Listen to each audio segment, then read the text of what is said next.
Good morning, Milton. Well, we're here at Coors, and I'm nestled between two friends this morning for breakfast, which is great. And one of my friends, we've had breakfast quite a few times here, Mr. Gord Krantz, and our special guest, John Olliver. Actually, if you'd like to tell the viewers, they might recognize you, but tell us your key role in the community. Sure. So I'm the CEO for Halton Healthcare Services, and we run three hospitals. We run the Oakville Hospital, the Georgetown Hospital, and most importantly, we run the Milton Hospital, and that's why I'm here today. I hope in part to talk with Gordon Kelly about the Milton Hospital and some of the pressures that we are feeling there as our community grows. And Gord, we've got some exciting topics today to chat over coffee. We've already ordered a fabulous breakfast here at Coors. We'll wait for that to arrive. And Gord, you had some key things you wanted to sort of start off with us over coffee today with John. Yeah, well, Kelly, first of all, thank you very much for having me being involved in this breakfast meeting once again great. Here at Coors. I really look forward to it because, as you and I have mentioned in the past, the chit-chat and, of course, keeping the community informed is really what it's all about. And, of course, this morning we're going to be talking about health care, or the lack thereof, of course, in Milton and in Halton as it affects all of us. One of the things you may be aware of recently, approximately a week ago, Milton Council was dealing with the issue, and it'll come back in June, late June, I believe, if I remember rightly, on June the 28th. When hopefully there'll be a resolution of sorts that Milton Council will deal with the eventual health care in Milton, because the hospital, as you and I know it today, was constructed for roughly 30,000 people. And today there's 90,000 people in Milton, so we're really have huge challenges. So we're going to have to be involved. And of course, I know John and the directors have been dealing with this for quite some time, again with the province of Ontario. So I thank John very much for his involvement. And thank you for the invite to come up. It's wonderful to be here with you. And that's got to impact you. The growth in this community, as wonderful as it is, and we've talked about that before for breakfast. Tell us how that's going to impact, again, this hospital and your vision for the future, John. Well, we have a great team of doctors and nurses in Milton. I've got to say that to anybody watching. This is a fabulous hospital, and you should have great confidence in the professionals that work there. But they're taxed. I mean, the hospital was built in 1957. The last expansion, I think, Gord, happened in 1987, and that was dealing with the Dorset Park and the Timberley sort of community expansion that all happened back in the 60s and 70s. Nothing's happened since then. We've been unable to get a major capital project through the government, and we've had all kinds of population growth in the last 8-9 years up here. So the doctors and nurses are doing a fabulous job in too small a facility, and we just need to get a much bigger hospital built for the community and for them to do their work in. And you know what, automatically I think next steps. So the planning, what's going into the planning for this, and what's the vision for, what does that look like for us? So we've put together a very comprehensive business case. We've looked at how big the population will grow and sort of planned out in 5- and 10-year segments. So we know how many beds we need to add. We know how many ORs, operating rooms we need. We know how big the emergency department needs to grow to. And we've submitted most of that or all of that to the Ministry of Health and Long-Term Care and said this needs to be a project that you have on your books, and we need to get an expansion started. Quick example, today the current facility, we have room for 86 beds. We need to have, and when we open with the expansion, about 240 beds. So that gives you an idea of the scale that we're currently feeling in terms of the size of that operation. Now, you had some interesting stats before, Gord, about the number of people, not only they live here and work here in Milton. And are you seeing more young families coming into our area, or is it a blend? Well, Kelly, we went in 10 years from one of the oldest municipalities age-wise in Ontario to the youngest. Now, of course, the health needs definitely do change. But, you know, it would be so easy for me at the elected level locally to point a finger at the provincial government. To some degree, I guess they've let us down, but you just cannot blame the present-day government. The governments for the past 2 or 3, elections have equally recognized that we're a growing community, and they've already designated Milton a places to grow. But the health care is not kept up in our community. Milton, along with Burlington and Oakville especially, there's a huge demand there. And I know it's a lot of it evolves around that almighty dollar. And I also know that communities are going to have to buy into it. And I talk about the property tax base as much as it goes against my grain. than many other people's, but the reality is that communities are going to have to buy into it if we want reasonable, good health care. That's the reality of where we're at today. And we've got some food arriving. It's interesting because we're talking about the wish list, we're talking about a vision down the road, but there's got to be things that have already in place. And we bumped into each other at a fabulous gala a few weeks back and raising money for diagnostic equipment. There's exciting things that have happened already and are in place. And for people at home that don't they don't realize what's going on, tell us a little bit about the exciting things that are happening now or have happened. Sure. One of the most important things that we did, and it was the community that did it, I have to say that, we identified that with a very busy emergency room, I think we've all been through the emergency room, that really vital to today's emergency room care, and the doctors need it, is CT. You have to have a CT scan or a CAT scanner available, so if somebody comes in with sort of a abdominal injury and you can't see inside, or a head injury and you can't see inside, the CT scanner really is the best diagnostic tool to let the doctors determine whether there's internal bleeding or internal damage.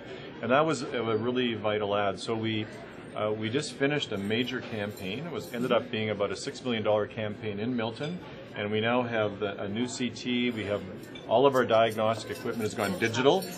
If you think about your old camera, the old SLRs, and you had to develop the film and wait 2 weeks for it to come back from the Photoshop, versus digital, where you take the picture and you immediately have it available to you. All of the equipment now at Milton Hospital has gone digital. Fantastic. And we have it all on a computer system that allows the doctors to immediately transmit the images around the hospital to Oakville, to Toronto, so that everybody can get a look at it. Yeah, so lots is happening, but I got to say this. At the end of the day, we're in a very old, outdated facility, and it's way too small, and the community alone cannot fix that. The scope of the project that's needed there and the size of the expansion is not something the community can do on its own. We need to have an approved capital project. Well, I'm going to bring Gord, you into this, but John, is there something, again, if we're speaking to the viewers at home, and they're, we're sitting here over coffee, is there a message, and, again, that just to get the word out there? Yeah. So this is a very competitive environment. In Ontario, there are lots and lots of communities, lots of hospitals, and all of them would like to see things happening, and most of them are very needed. Like Joseph Brandt, I know, would like to have an expansion put through. Vaughan is like a bit like Milton, very, very rapidly growing community on the north side of Toronto. Doesn't even have a core hospital to begin with. So they're all there's a lot of jockeying happening to get on the next list of what projects will be. So we really do need, we worked with the Friends of the Milton Hospital last summer. You probably saw them if you were in the farmer market or around at the events. And they put forward a list of signatures. How many thousands were on there? I think 30,000 or 30,000. Miltonians said, this is a big project, we need it. And that has to begin again. We need to continue to emphasize for the decision makers in Toronto that this is a vital project, and it's one that has to happen. And really it's that community voice now. Professionally, the board of Halton Healthcare Services, we have communicated, showed the need, put a very logical, doable plan before them. They understand the urgency of it. We've been advised of that, but it's competitive, and we really are looking and hoping the community will continue to, politely let people know how important it is to them. Well, Kelly, I can only echo those sentiments of John's that he has just expressed. Back some months ago, Minister Smitherman, when he was part of the provincial government, when he was Minister of Healthcare, was in Milton. He made it very clear to us, including me, that without the community's involvement, however that may evolve and around those dollars, it's going to be needed, being that competitive notion that John had just mentioned.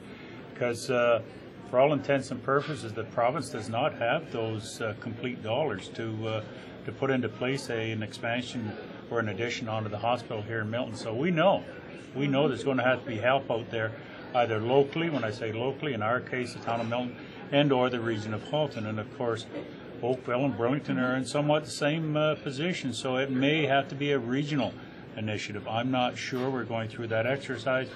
The town of Oakville have been dealing with this for so many weeks and months now, and of course Milton has just frequently or just recently gotten into some of the discussions as to where we're going with our health care in Milton. So there are challenges out there for people like John and myself and the community.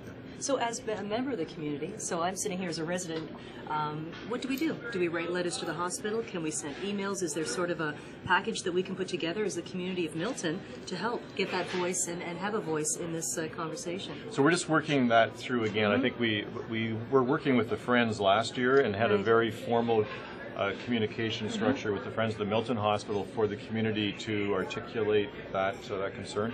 I think for now it's not writing to us. I mean, we are absolutely behind this hospital, behind this community, and it's really working through the MPP, who's, I got to say, MPP Chudley is very, very supportive of this project. If there's other candidates coming forward in the next provincial election, making sure they're aware of the urgency of it, and then just open messaging through to the Minister of Health and to the Premier. Well, Kelly, it's rather coincidental again that John mentions political intervention. It's critical. Make no mistake that politics do play a role in hospitals and hospital expansions. There's no doubt in my mind about it, and that's where we have to make sure that those people that are elected at the provincial level recognizes not only the want but the need for health care here in Milton and in Halton. It's so critical. Going from 30,000 people to 90,000 people, tripling our population, it's just can't stand it any longer. It's got to happen. Yeah. Now there's a local share. Yes. Can you tell us about what's local share? Okay, so this is dealing with how the hospital project would be financed or funded. So today, if we had a big expansion approved, 90% of the additional bricks and mortar, 90% of the cost of that would be paid for by the provincial government. 10% of that has to be found locally. All of the equipment, all the clinical equipment that takes care of you when you're in the ER or in the operating rooms or up in the intensive care unit, that equipment is 100% local share. So it's a fairly expensive local share project, and we have really three ways of funding local share. So one is we have a fabulous foundation at the Milton Hospital. They're the ones that ran the $6 million campaign for the CT. They've got a great track record of knowing how to work in the community. Super leadership right now with Brad Grant, who's the chair of the board, and Helen Vitatis, who's the CEO. So they are very dedicated. They will come up with a target for the community, and at some point in time in the future, and say this is what we think we can do fundraising. We have revenues. We generate through, nobody likes the parking charges, but the parking charges pay for equipment. Sorry, and we need to have them. So we have revenues that we can generate, but that won't be enough. No. And every hospital like us in Ontario has ended up having to go to a local municipal government, regional or municipal, and asked for a level of support as well. So we've started that process with Mayor Krantz and his council. They've been enormously supportive of the hospital. I've got to say that. It's still early. I mean, this is really just signaling to the government that there is local capacity to make the local share work. Because a lot of hospitals have had green lights for projects, got halfway down the road, and then didn't have the money. And then it became very difficult. So now the ministry wants to know that the appetite and commitment locally is there. So we're asking, that's what the ask is right now of the town of Milton, is to just indicate that they know there's a project, that they know there will be a local share that will likely have a municipal component to it, and that they're on board. And as I said, we've had tremendous support from council on that. Well, Kelly, and again, I would be remiss if I didn't mention Councillor Cindy Lunau.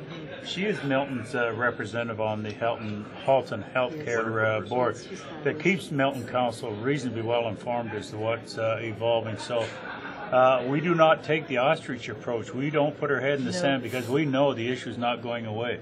And again, as I mentioned, we'll be dealing with it on June the 28th to come up with some sort of resolve to signal to the provincial government there that we're ready and prepared to do whatever is necessary, within reason, of course, as a community, whether it be a local community or a regional community. So. And promises, John, too, you'll come back and join us for breakfast again. Any exciting news, any updates, call to the community. Once we get that target again from the Milton District Hospital Foundation, Sure. Get us behind us. Let us know how we can help, right, Milton? You're right. And we've got this fabulous fruit in front of us. So I don't know if everybody wants another coffee, but we've got to thank Cora's for Yes. letting us come for our good morning breakfast today. And thank you again. Thank you, for Cora. Kelly, for having me being involved once again. It's It much was, appreciated. this is an very important- Thanks for the informative. chance to talk to the hospital. We love talking about it. It's a great service to It's the part of community, our. and It's thank part you of for the letting us community. be here this morning. Thank you, John, for coming in. Let's dig in. Okay. We'll be right back. This is Kelly McIntyre, Milton Today TV.